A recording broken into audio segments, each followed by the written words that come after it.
বিএনপির স্থায়ী কমিটির সদস্য বেগম সেলিমা রহমান বলেছেন, 15 বছর ধরে আওয়ামী লীগের অত্যাচার, গুম, খুনে সহায়তা করেছে ভারত।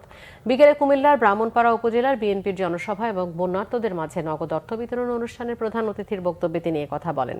তিনি আরও বলেন, শেখ হাসিনা দেশকে ভারতের অঙ্গরাজ্যে পরিণত করেছিল, তাই ভারত আওয়ামী লীগকে সমর্থন দিয়ে ডুম্বুর বাঁধ খুলে দিয়ে ফেনী, নোয়াখালী ও কুমিল্লা সহ অনেক জেলাকে ভাসিয়ে দিয়েছে।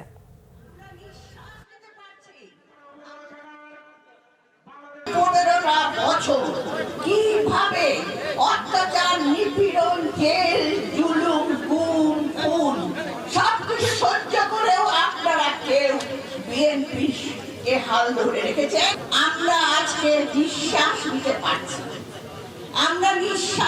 পারছি, আমরা এতদিন আমাদের নিঃশ্বাস দম বন্ধ হয়ে গেছিল।